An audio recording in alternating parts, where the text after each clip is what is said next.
Give us this day our daily bread, or as the New Living Translation puts it, give us today the food that we need.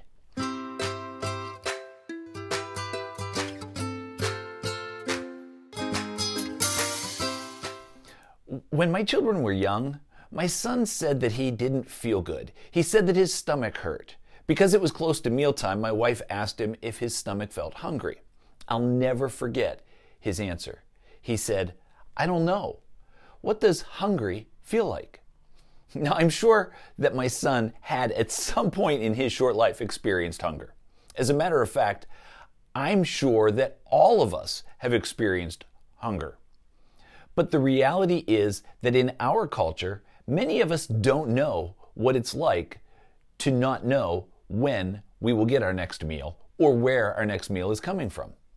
It's easy to consider it a blessing to have plenty. And I don't mean to imply that it's not. But because so many of us have an abundance of food, as well as clothing, all kinds of material possessions, a warm, safe place to live, it makes it more difficult for us to realize our daily dependence on God.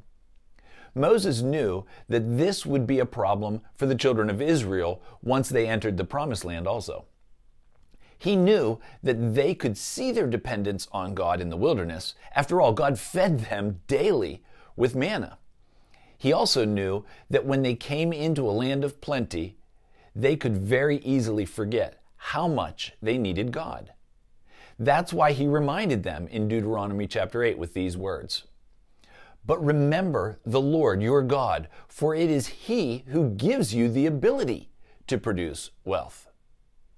Today, thank God for what you have, acknowledging that it is from Him, and ask Him to continue to provide and to remind you daily that He is your provider.